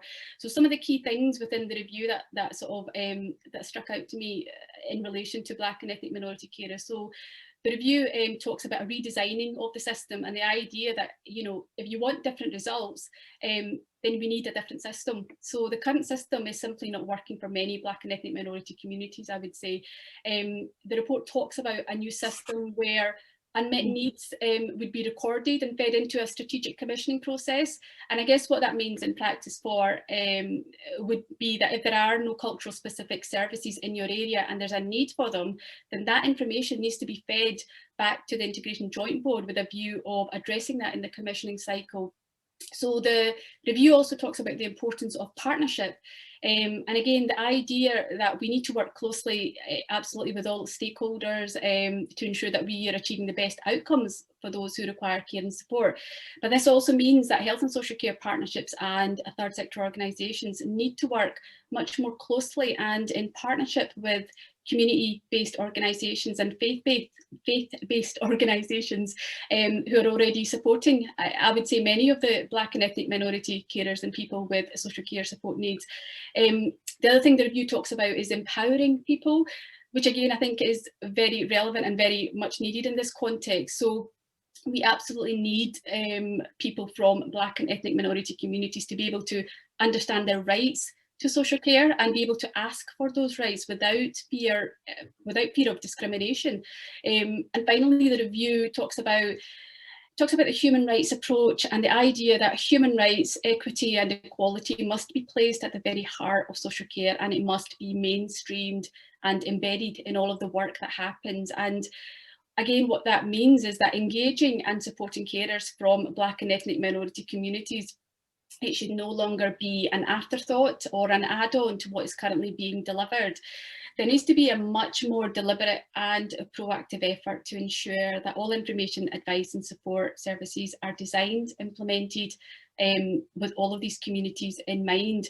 And some of what's in that report, Angelica, does give me hope that I think we might actually be on our way to developing an approach to social care which is a wee bit more inclusive and a wee bit more equitable and much needed in many of the communities who have up until now been very much ignored by the system. But what I think the review of social care doesn't do, or doesn't do explicitly anyway, is actually name the problem. You know, because ultimately I think we need to start being a wee bit more honest and acknowledging and naming the problem that is ultimately, I guess, at the root of why we have made very little headway in terms of including and supporting carers from Black and ethnic minority communities over the years. You know, and I think there are some excellent examples from ethnic minority communities being supported well in their local communities, but for me those examples are I feel just too few and far between. And I think quite a lot of folk, I think, are often too afraid or perhaps too uncomfortable with asking that awkward question of whether we do in fact have a problem with institutional racism within social care and the way in which services are currently delivered and the way in which carers are supported as well. Our whole approach to social care in Scotland, and I guess we have to remember this, was never designed to address the diverse needs of all of its communities. And I think that has never been more apparent than right now, I would say. Mm-hmm. So just a couple of questions only. First of all, I would like to ask, please explain carers are supported by local authorities and HSPCs in a hopeful way. And other thing is, we have really few questions about how the carers and the disabled are actually, where is that gone, the question I was meaning to, how do we actually ensure that carers and disabled people in BAME communities are directly shaping the and plans to take forward the review? How we can do that? Okay, so you take the plan forward, yes. So the first one was around the role of health and social care partnerships and local authorities. Was that what you were saying? Yeah. So I guess looking at the role that health and social care partnerships and local authorities have, I mean, essentially they are the ones who have responsibility for implementing many of the key pieces of legislation that impacts on unpaid carers in Scotland. So I think it's already been said yesterday and today, we do in fact have some excellent pieces of legislation for carers in Scotland. And I think the review of adult social care itself refers to some of these legislations as groundbreaking and worthy of celebration. So the key piece of legislation for carers, I guess, would be the Carers Act itself, but there's also the introduction of self-directed support. And I would say also the Equality Act, the Qualities Act, and also probably less frequently acknowledged, but the Human Rights Act, which effectively underpins many of the other legislations, such as the Carers Act. So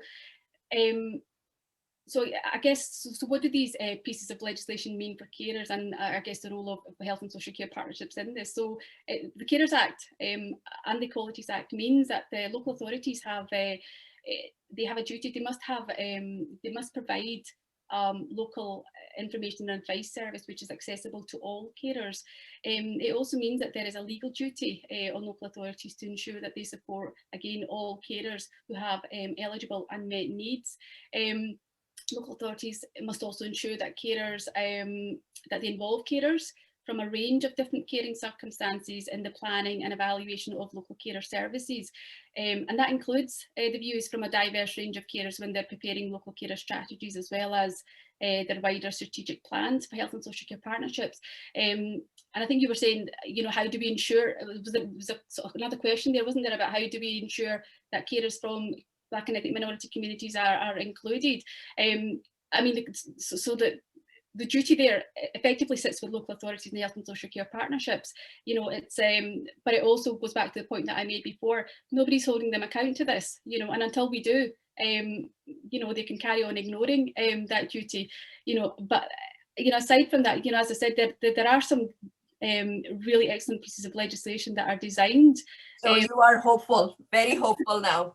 Well, you know, yeah, but as we know, you know, many of these legislations aren't, they're very rarely implemented in the way that they were intended. You know, and I know that the review itself looks at how do we bridge some of that implementation gap, you know, both around the Carers Act legislation, but also self-directed support as well, both of them which are, I guess, are interlinked in terms of how we best support carers. Thank you so much, Shabana. Hussain Ahmed, it's lovely to have a lovely conversation with you, but we are now going to ask Sheena Arthur to join in, and she will be having some questions, or she will lead our next session. Thank you. Thank you so much. And just to take a second to acknowledge what a great conversation that was. Thank you so much, Shabana and Manjalika. I think we could listen to you for a lot longer, and lots to think about and consider. Lynn is putting in the chat if people want to ask some questions. So I'll give people time. I think everyone's been intently listening and sharing bits of information, which is wonderful to see. There's collaboration going on here today and sharing of information, and really you've both generated a lot of thought and discussion, and I think very much people talking about I picked out Lynn Jardine said, you know, when people talk about difficult to reach, a more accurate description is easy to ignore. And if we really got to the root of, I think, Shabana's point there, the root, if we really were able to have that uncomfortable conversation or acknowledge what is actually happening within health and social care that we need to try and deal with. And it's like we talked about a bit yesterday, you know, some of these conversations they're difficult, they're uncomfortable, they're not people are in difficult situations, and we need to be able to start having those conversations. And I certainly feel hopeful listening to the two of you talk that we've got people we can start having some of these conversations with, I think is really important.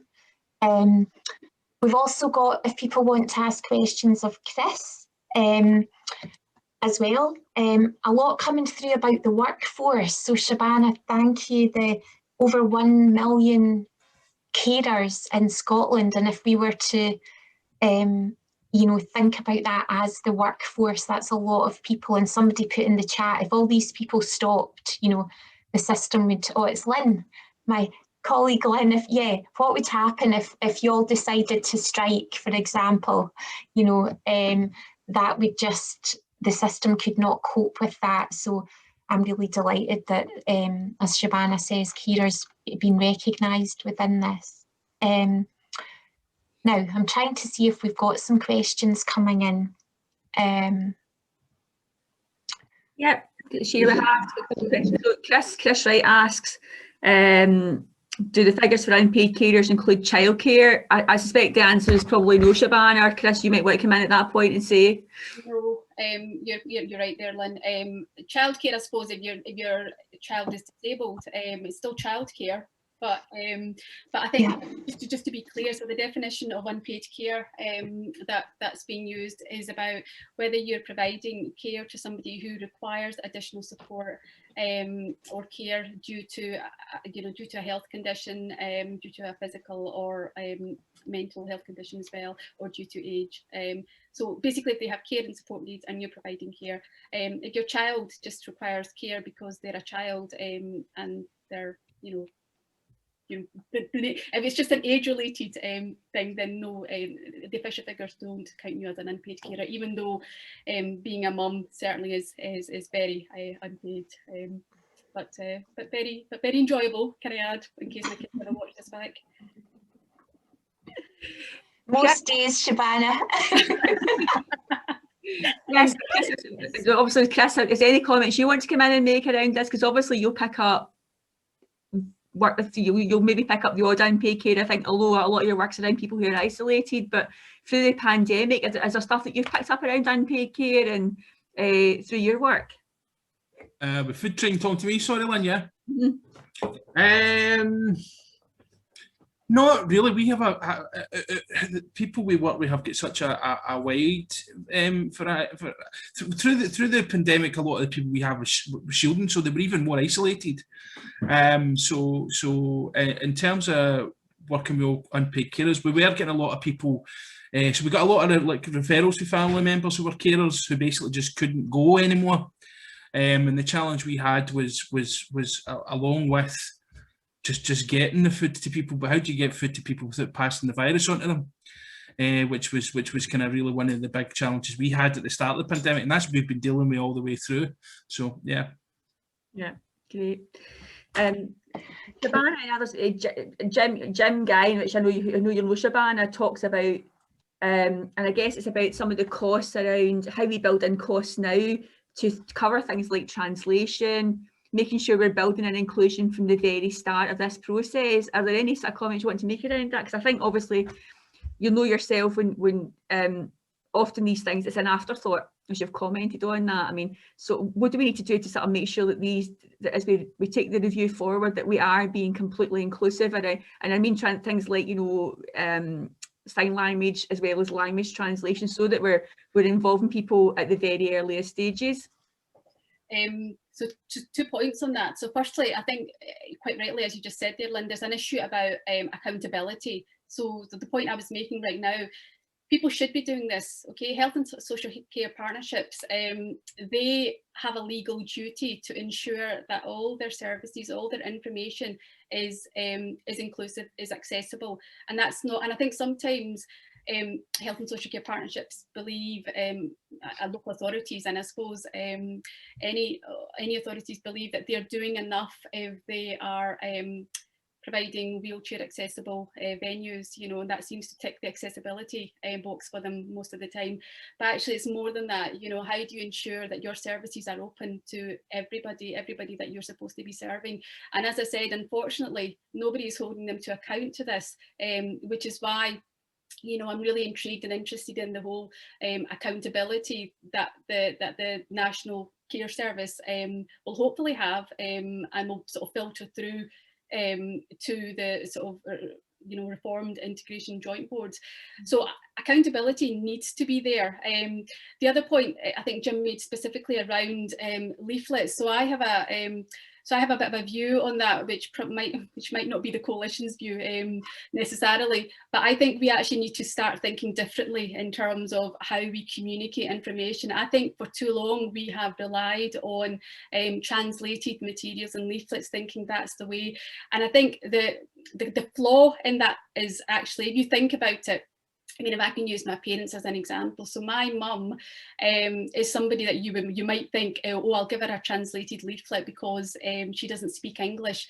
But the thing is, she can't read either. She can't read English, but she can't read in any language. And one of the reasons that she can't speak English very well is because she had a very she had no education. And I think you kind of have to remember that some of the people who have the issues around literacy have an issue around literacy throughout, if that makes sense, even in their own languages. So written leaflets are really pointless. I used to come home from school, right? My school used to think they were doing us a good deed and sending leaflets about what was going on in school in Urdu.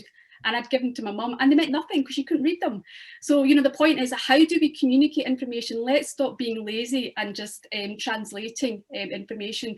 Right now, in terms of this pandemic, we have seen the Scottish Government finally, you know, take some of this on board and have tried, and they've actually produced a series of short audiovisual, you know, information around COVID, around the vaccine rollout. So I don't know if you've seen them, but when they're talking about people coming forward for their vaccine, they have done voiceovers now, which are far more useful. Trust me, people are going to watch them, not just going to watch them, they're going to share them, because I think the other misconception also is that people who cannot speak English, for some reason, there's a misconception that they cannot access digital technology, which is nonsense.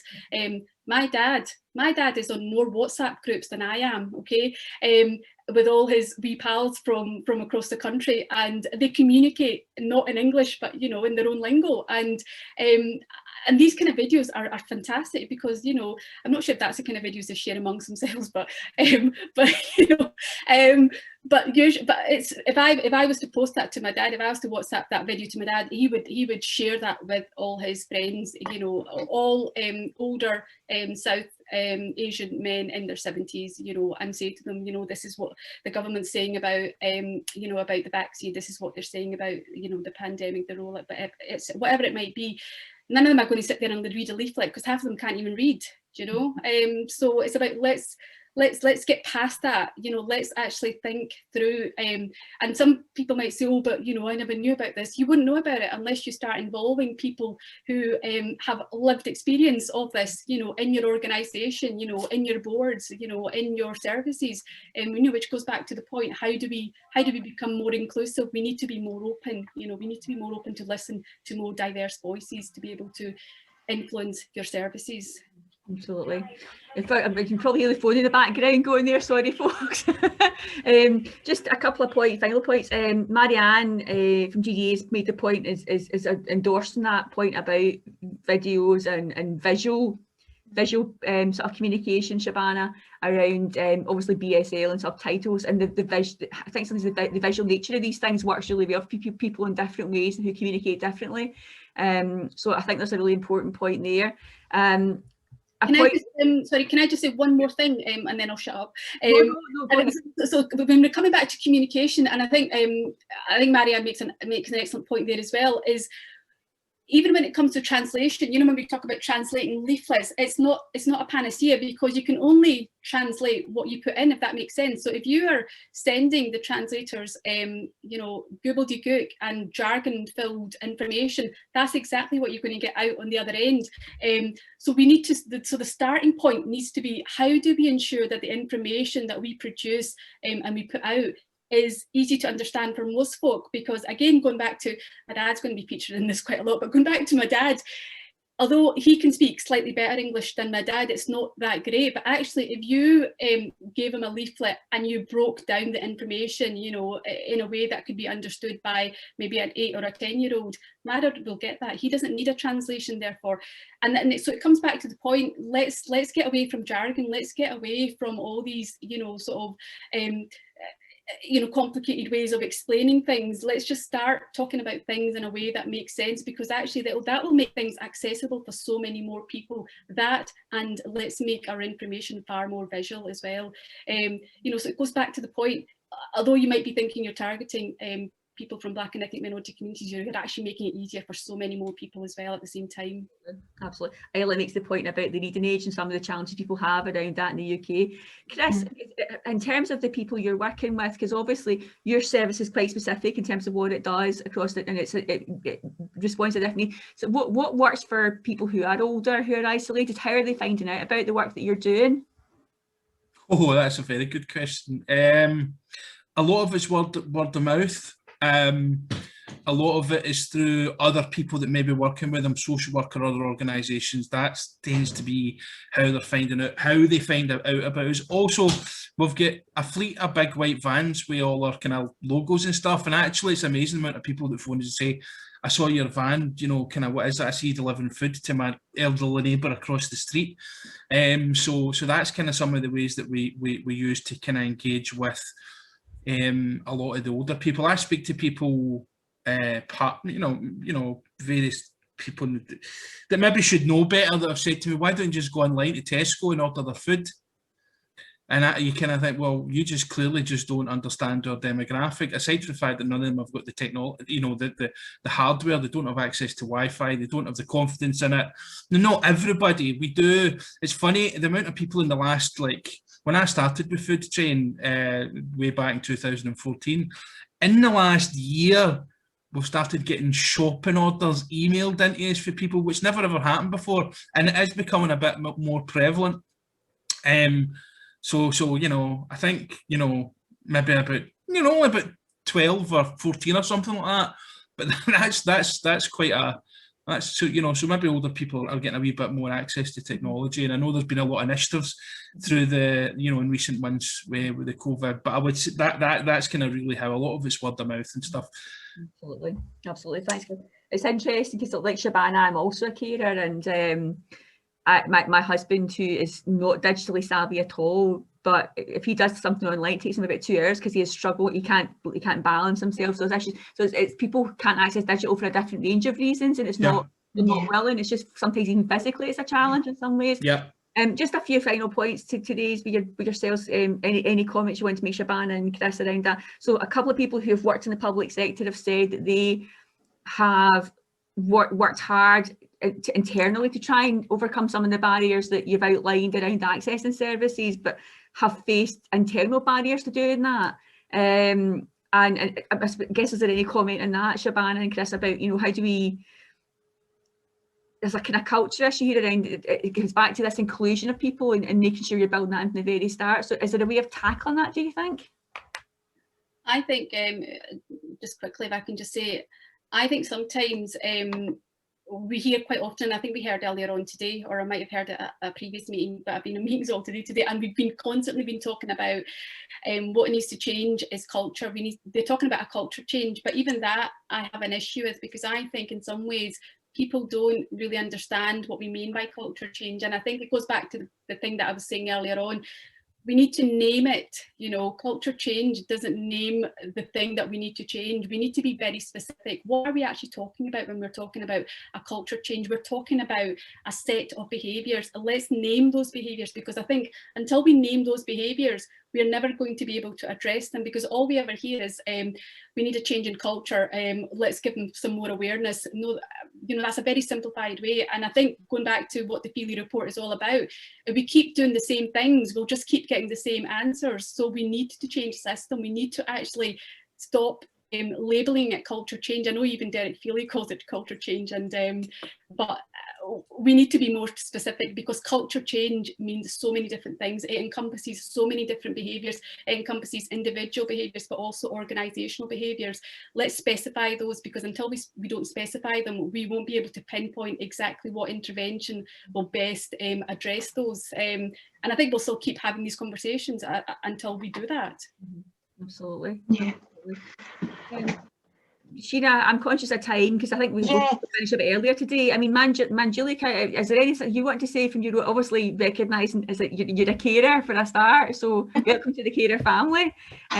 Your own experience, I know you do a lot of work in communities, you know, in terms of...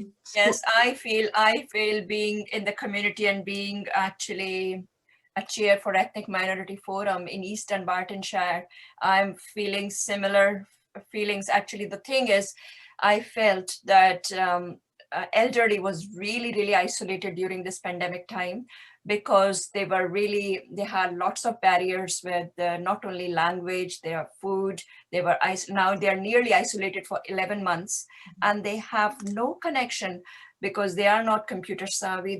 It's very difficult, and I took long time to sort out some of them. They used to use one group in Eastern Bartonshire, a daycare center. And once I was chatting to one lady and she was so upset, she was crying.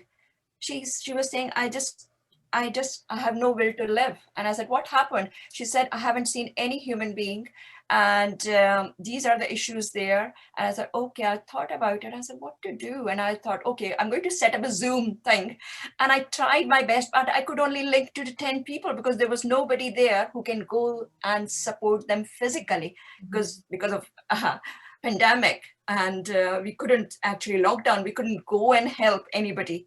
So I have to just show them my camera and photo how to do things. So I think it is a lot of issues are there in South Asian families, which are really underlying and they are really not addressed at all. Yeah, that's my view, because of not only their food habits. So like, it's a lovely work done by Food Train, but that's no use to communities who are really vegetarian and they are really specific. These are the things. So we cannot actually depend on mainstream of caring the way it's happening now in this community, because it's perfect. Lots of doing our job, carers are doing wonderful job, but it's really, you need to look into from other aspect, how we can include, actually be inclusive of other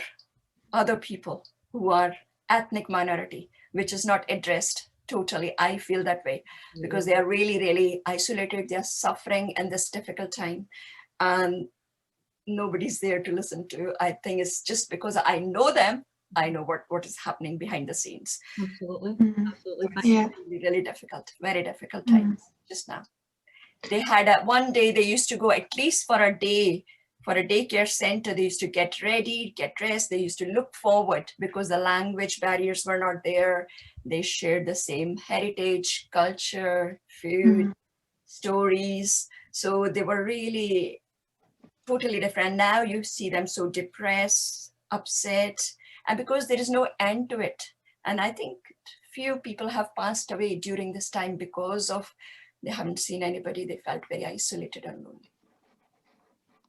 So it's really not easy subject to talk about when you know what's going on there, but there is whom to talk to, what to say.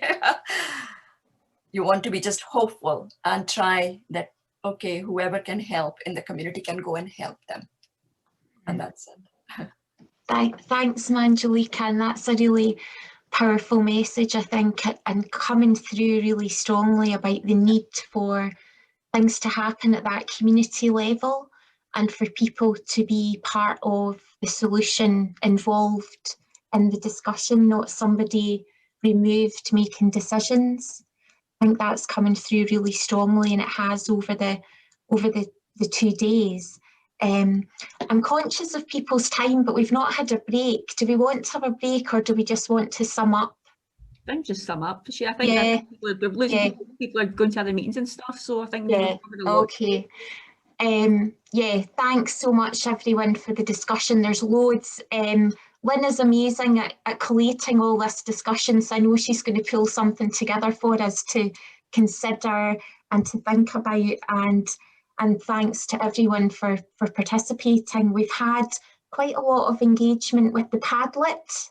Lynn's dragging me into the 21st century with technology, and we've had quite a lot coming through about co-production, about ownership, people being included and not being passive recipients of whatever someone else decides is best for them.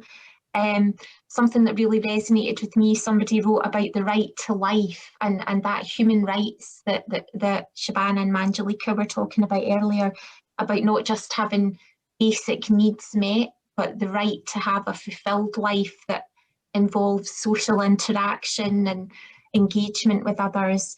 And quite a lot of concerns as well, and I think this is really important, thinking about my role within maximising independence and working between the third sector and the Health and Social Care Partnership. Quite a lot of concern that nothing's going to change, that this review is not going to create a change. And I think that's something, the reason, we've organised these events, that we really need to get people's ideas and suggestions and action to make sure there is a change, that we don't just keep having a really fascinating conversation, but things don't actually change for people. So I think that's our motivation at GCVS. I really want to thank Lynn, who's done an amazing job getting all these wonderful people together and inviting you all and keeping us all here on the screen. And really, we feel like this is the first of more discussion to come. And somebody said in the Padlet, they don't want Glasgow just to be responding to the review, they want to be leading the way. And I thought, yeah, absolutely. We've got a wealth of knowledge and skill and motivation. So let's keep in touch and keep motivated and keep hopeful and make it happen. Would be my plea. Anything you want to add, Lynn? No, I mean, we'll finish early, folks. I mean, comments in the screen about different ways we've been engaging with people, and absolutely we're learning about this as we go along. All of us, we're all learning new digital technologies and ways. There's ways that we can improve things from the event. Please, the evaluation will go out tonight to everyone who's registered. So please, any feedback you've got about how we make these things better, then absolutely let us know, because like all of us, we're all kind of finding our feet, and the technology is not obviously ideal for everybody. We know that. So any feedback you've got is really helpful. I would certainly like to thank everyone who's come along today. I know we're losing people now because people are going to other meetings. So to everyone, to Shabana, Manjalika, and to Chris, thank you so much for your input today. It's been superb. Just there's so much power, I think, in hearing what you're saying about what works well, what doesn't, and the specific challenges around communities like BMA communities as well has given me a lot to think about. We will share the evaluation, that'll come out today. We'll also make sure that we're going through the chat and saving key points, and we'll get that to people who've registered as well. Also the presentations, that'll take a couple of days to pull together for us, and also the recordings of the session. Like all of us, my laptop's incredibly old and work in the third sector. That's what happens when you work in the third sector. So I need to sort of get some support. We're having an issue with the recordings today, so we will get that done as well, so people have access to the sessions who couldn't come. People have asked for the recordings to be shared, so we'll do that too. And also a couple of people have asked us to pull together some of the research that has been pulled together and highlighted in the chat as well. So again, we're happy to do that for people too. And we'll do that over the next few days in bits rather than big one massive kind of email with lots of stuff, because that can be overwhelming too. So if any final questions you've got, let us know. But Sheena, over to you to sort of wind up. I think people can go and get a cup of tea and relax. Yes, thank you. I think we needed a break earlier in the session. That would be one of my things. But a huge thank you, Manjalika, Shabana, and Chris, and Kirsty. Pass on our thanks, Chris, as well, and just thanks to everyone. And absolutely, we will take on board. I will feed back to colleagues at Health and Social Care Partnership, and I know the Maximising Independence Board will be interested in what people have to say about what we can do right now. And I think encouraging hearing Jillian talk first from the Scottish Government about some things they've identified that can happen without legislation, without taking time. And I think that's for us within the third sector and partners to push forward, not to be waiting to be told this is what's happening, to be saying, right, here's what we want to see happen. And I think we use this energy and momentum to make a change. And we'll also be sharing all this with the Scottish Government as well through Jillian, you spoke to today. So all the feedback, comments, ideas that we've pulled out from the chat, we'll pull together in a document, and we'll make sure that's shared with the Scottish Government too, so that what you're feeding in is feeding through to the process of the review being taken forward. And any questions, you know where we are, please get in touch. And happy to help and support in any way we can. So thanks everybody, really appreciate your time and your input today. Thank you. Yeah, thanks a lot, and look forward to seeing you soon.